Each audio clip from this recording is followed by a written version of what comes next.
everyone, this is your newscaster Naufal, and today I will join alongside with Rachel. Hello Rachel, how are you doing? I'm fine. Thank you for letting me share the news with you this morning. Alright then, so today we got more news on what is currently happening around the world. Great! On my side, we'll be sharing the news about the invasion of Manchuria and what the League of Nations did to try and stop them. In the 1930s, the Japanese were determined to extend their empire. They ruled in Korea, but they also controlled the Manchurian railways. In September 1931, they claimed that the Chinese soldier had sabotaged the railway and attacked the Chinese army. The Chinese army did not fight back because it knew that the Japanese were just wanting an excuse to invade Manchuria. By February 1932, the Japanese had conquered the whole Manchuria and set up a Japanese-controlled state called the Manchukuo, which was run by the former Emperor of China. Thousands of Chinese soldiers and civilians had been killed by the modern ruthless Japanese army. China appealed to the League. The League sent a delegation of Manchuria to see what was happening. It did not report back until September 1932, when it said that the Japanese were completely wrong. A special assembly of the League was held in February 1933, 17 months after the Japanese invasion. 14 nations voted that the Japanese was to blame for the war and should withdraw. Next, I'm going to talk about failures of the League of Nations of dealing the invasion. After the war, the League responded by giving them sanctions, but failed to do so. There were several reasons for this. The alternative of military sanctions was even less appealing. This would have involved European states sending a naval task force to the other side of the world with very uncertain prospect of success. They feared that sanction might provoke a Japanese attack. The League led an investigation team called the Lytton Commission.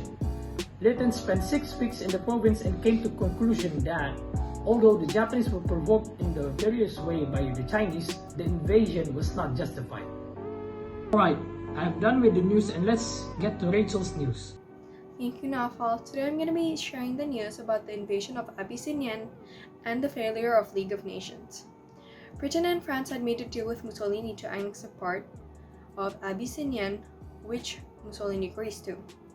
Italy had originally invaded Abyssinia to reclaim their honor and what they should have gotten during the First World War. Badoglio enters Addis Ababa and the war officially ends at June 1, 1936. The Italians merged their Eastern African colonies into the state of Africa Oriental Italian. Italian troops from the Northern Front and from the Southern Front link up at Dar Dawa. On 4th of July, the League of Nations dropped all sanctions against Italy. Now we have a special guest that actually has a couple of weapons that was actually used in the invasion. Hello there, my name is Alfred and I am an overseas weapons dealer.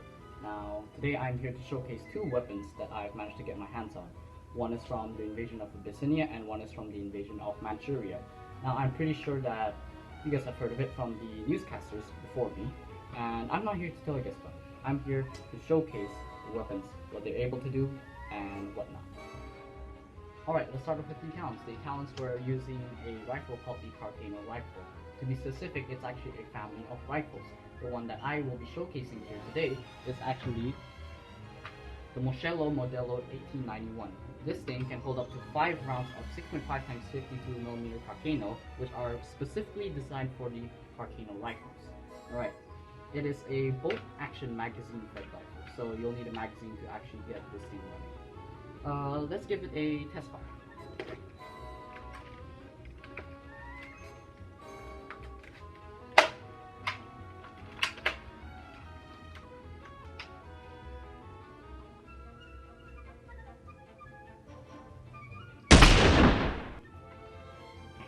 As you can see, it is actually not that powerful compared to other rifles, but it does the job for the Italians because, hey, it's for the invasion of Abyssinia. We'll move on to the Nambu Type 14. Alright, next we have the Type 14, which is a Japanese sidearm. Sadly, I was only able to get a sidearm of it. I apologize for that, but the Japanese were quite strict, and I may or may not have to do some illegal training for that.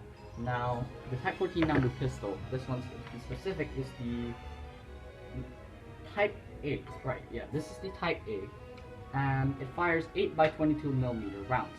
Now, again, this isn't one of my favorites, but it does the job for the Japanese. Now, this was produced, actually no, it was designed back in 1902 and produced 4 years later, at 1906. Now, we'll give it a test fire.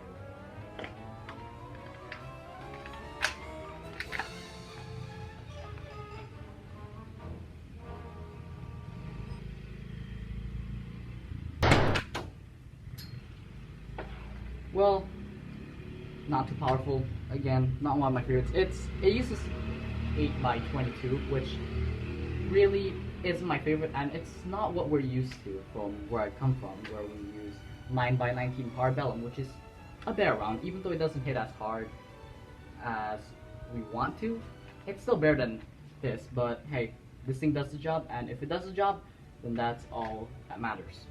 Now, that's it for the showcase, and we'll move back to the newscasters. Thank you for having me. Alright, that's all for the news today, folks. Stay tuned for more. Bye!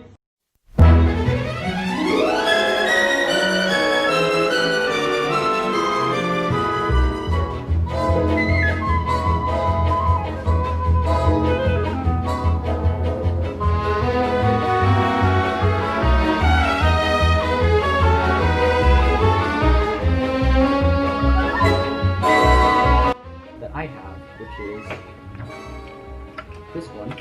It uses not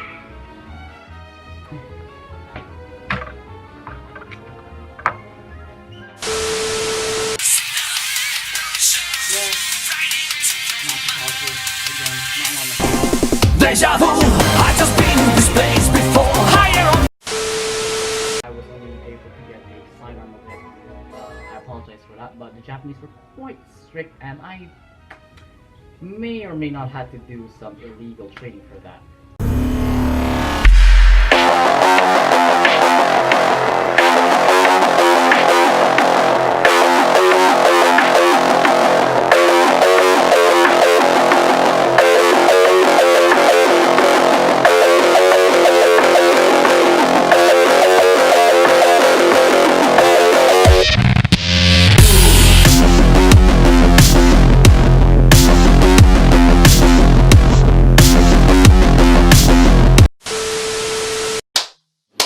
Mean review.